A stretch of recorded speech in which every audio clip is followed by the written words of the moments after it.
Good morning and welcome to another lovely state mandated meal break. Since I start my job at 4 a.m., actually my first job at 4 a.m., being as it's 9, I'm actually a little bit late for lunch.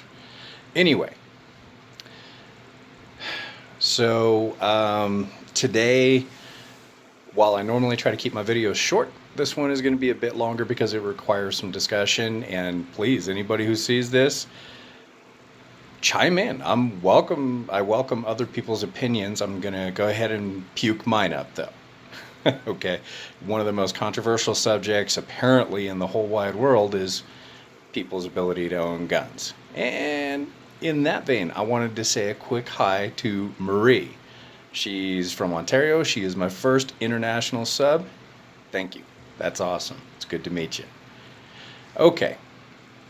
So the other thing I've done is, in an effort to keep things a little less stream of consciousness, I have written down a bunch of stuff over here. So if you see me looking off camera, it's because I'm checking my notes. Try to keep myself on schedule. Well, anyway. So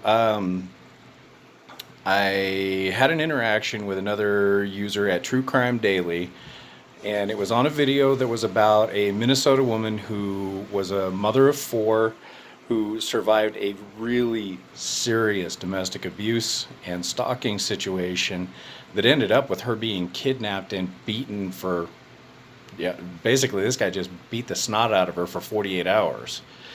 And I posited the opinion that this is why, ladies, you should be intensely interested in your Second Amendment rights. So I got some feedback from another viewer who threw out the statistic that if she had had a gun, it would have been entirely more likely that she or her four kids would have gotten hurt by the guns. Yeah, no. And we all know all the arguments, how hammers kill more people than guns and all that. And those are true, with the exception of handguns. But that's because most gangland killings are done with handguns. But the mighty, the terrible AR-15, yeah, dude, it's less than 1% of deaths in this country are related to the AR-15. And while we're on topic, the AR does not stand for assault rifle because it's not actually an assault rifle. It's a semi-automatic sporting rifle. The AR stands for Armalite Rifle, which is the company who came up with the design and invented it and put it into production. Eugene Stoner, thank you. So, we'll go into other things like militia and stuff like that on another video, but I wanted to kind of stay focused on this. So, the first thing is she was concerned that the kids would get hurt. Any responsible gun owner with an ounce of common sense stores their weapons appropriately when they're not on your body. That being the case, you guys have all seen my concealed carry weapon and how my procedure works when I am done for the day. When that firearm leaves my body, it goes from my body into a gun safe. If I am leaving the house, both keys to that gun safe are on me.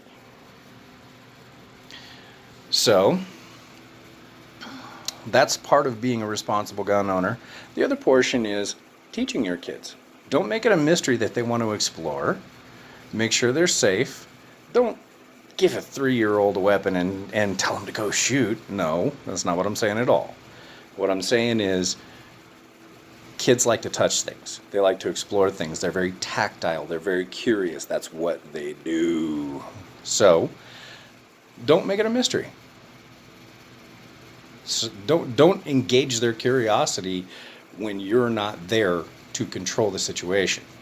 Simple, okay? The other portion of that is if you're storing your weapon appropriately, when you leave the house, there are a lot of reasons. It's not just the kids. If you walk away from your house and your gun safe is wide open and your doors are flimsy, dude, you just gave a bad guy a weapon. Now he can go commit a crime And the person who gets the call from the ATF is you. So, store your weapons appropriately. The huge majority of people that commit crimes with firearms, they never had a right to legally own them. Either they borrowed them, they stole them, or they bought them on the black market. Us law-abiding citizens who haven't lost all of our guns in a boating accident, you know, we're not in that percentage. So we try to do things the right way. Well, storage is the first way to do things the right way. All right, so the next thing, responsibility. So everybody understands that the Second Amendment is geared around the idea of a militia for defense of the body politic, whether it's a state or federal, or defense from a federal overreach. Everybody understands that, right? But the other portion of that is, it's your responsibility to take care of yourself. My very first video on this channel was about save yourself. Nobody's coming to save you. So I live out in the country. If I call the cops, it would be a miracle if they were able to show up, physically able to show up within 45 minutes to an hour. That's the way it works, man. Our county's huge. If a cop is on the other side and he's the only one left to take the call, if he's on the other side of the county, I'm not going to see him for an hour or an hour and a half. So until that time, what do I do if I'm in a bad spot? Well, I'm not going to use harsh language, I'll tell you that much. So it's your responsibility to take care of yourself. These people who aren't willing to stand up for themselves, they put their security in the hands of someone else, and then they complain when that person fails. No, you're your own first line of defense. It's your responsibility. The other portion of it is, it's also your responsibility to handle your firearms appropriately, to know your weapon. It's your responsibility to be trained so that that weapon can't be taken from you and used against you. It's your responsibility to know where all the people are in your house so that you don't accidentally shoot somebody.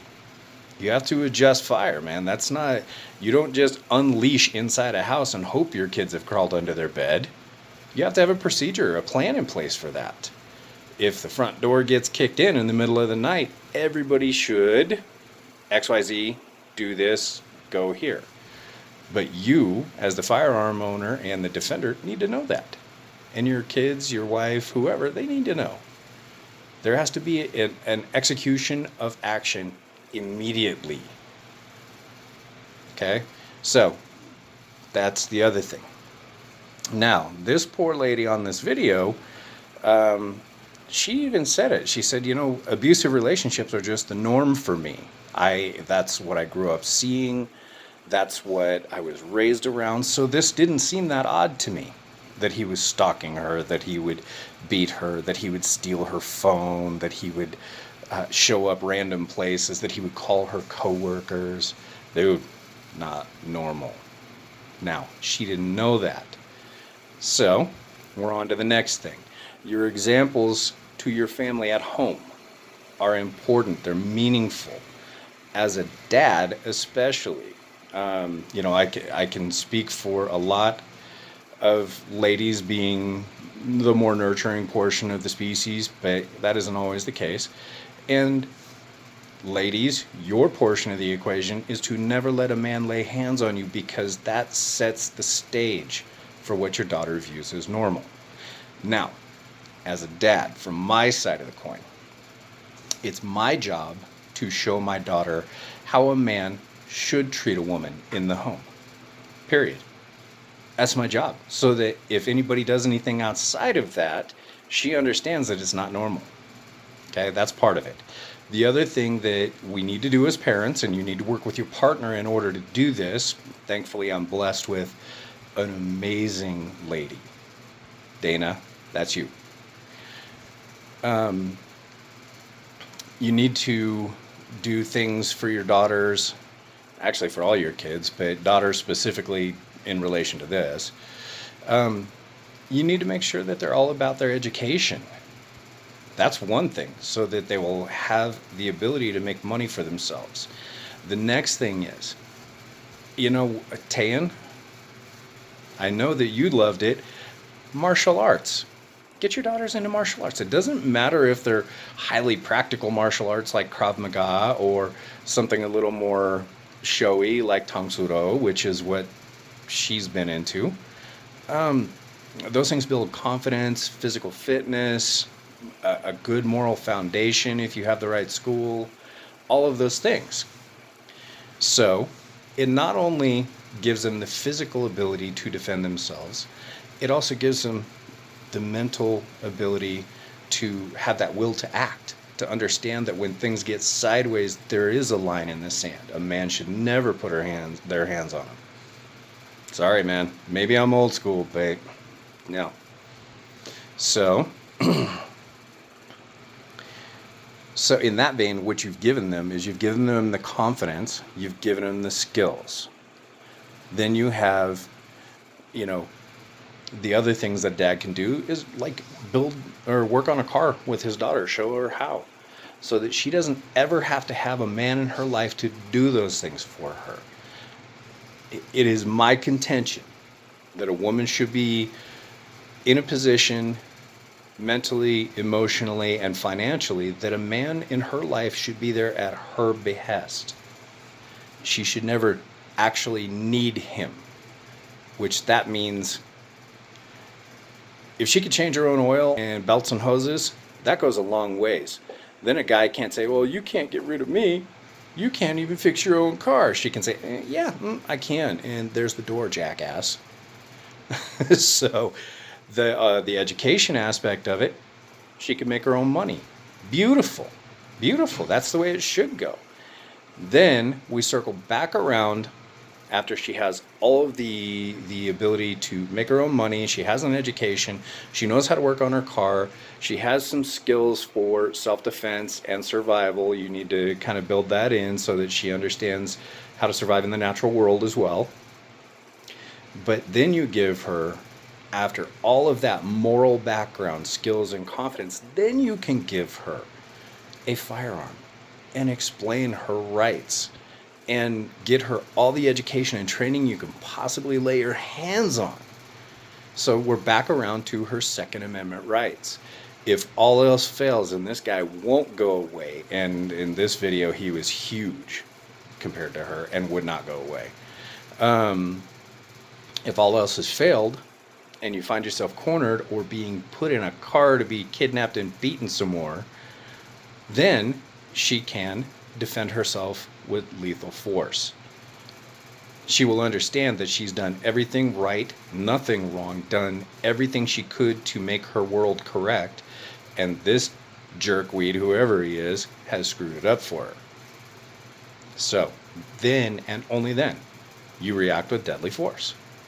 When somebody comes at you with the intent to do you great bodily harm, that's part of a self-defense law, and especially if there is a disparity of force and or they have the intent to kill or do great bodily harm, defend yourself. Hell yes. But she has to be here and here understanding the right from wrong and that she has those rights. Okay? So, as a dad, you give them all of that and you give them the example of how to treat a woman in the home. It is imperative. It is absolutely vital that we do that. And of course, that translates off onto our sons, gentlemen. They get to act like gentlemen. They get to see how to treat a woman and how to be kind and giving and thoughtful and then a bear. You have to have those abilities yourself, but you have to be the warrior poet, dude, like John Lovell talks about all the time. You need to have a firm moral compass and the ability to defend yourself, and that you can translate off onto your sons as well. So it really is a well-rounded example if you have a responsible firearm owner who is a father or mother who sets all of those examples. Good things. Hang on to your Second Amendment rights. Don't let someone take those from you. There is an unbelievable amount of footage out there of people who wish to God that they hadn't let the government take their guns. We'll get into that later. So, essentially what you're trying to do for your either gender of children is you're trying to teach them, like what Patrick Swayze says in Roadhouse. Yes, I'm a movie freak. I get it. He says, I want you to be nice until it's time to not be nice. Watch each other's backs and take out the trash. That's all there is to it, dude. You need to give that moral compass to your daughters. And unfortunately, this poor woman didn't have that example in her life, and she took a lot of abuse and got in real trouble and could have died.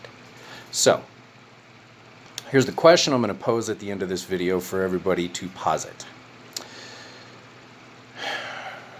Law-abiding citizen versus criminal. We all know that laws are just a piece of paper and words on it. They don't stop people. It's the same as the restraining order that poor girl filed against her boyfriend, husband, whatever he was. Okay? Here's your question. In the hands of a law-abiding citizen, is a gun a sword or a shield? For me, the answer is simple. A criminal will use the gun in a manner of a sword to hold at someone's neck. The only way you prevent that is to have a shield. Don't be the victim. It's simple. One is a defender and a person with a good moral compass. The other is an aggressor who wants to harm you or steal from you or harm your family or damage your property. These are very simple things to me. Apparently, maybe I'm a bit of a simpleton, but I see a weapon as a responsibility and a shield. I don't need it to make me feel big. I don't need it to make me have an attitude problem. In fact, when I'm carrying, I have less of an attitude problem because I know everything I do is under scrutiny if something happens. I don't road rage. I don't approach people with a bad attitude. I never have. When you're carrying a weapon, your responsibility is amped up. Okay? So, essentially, it's like the old joke, and you're going to love this. So, okay, this cop pulls over this little old lady, 80 years old, and she has a pistol laying on her seat of her car. And he comes up to the window and he says, ma'am, do you have any other weapons in the car? And she says, oh, I got this pistol here. And he says, okay. And she says, oh, and I also got that backup pistol. That's under my seat. Oh, and I got this other pistol over here in the glove box. And he says, okay, well, will you step out of the car for me? He's starting to get a little curious here, obviously. He's a cop. And she goes, oh, yeah, by the way, I got a shotgun and an AR-15 in the trunk. And the cop is finally just flabbergasted, and he looks at her, and he says, my God, lady, what are you afraid of? And she looks him dead in the eye and says, not a goddamn thing. Well, those are the facts, dude. You don't do it because you're afraid or want to be aggressive. You just want to be able to put a shield in front of you when bad people do bad things, which is what bad people do. So, think of it in terms of a shield, not a sword. There you go. There's your lesson in my rant for the day. We'll talk more later on this subject.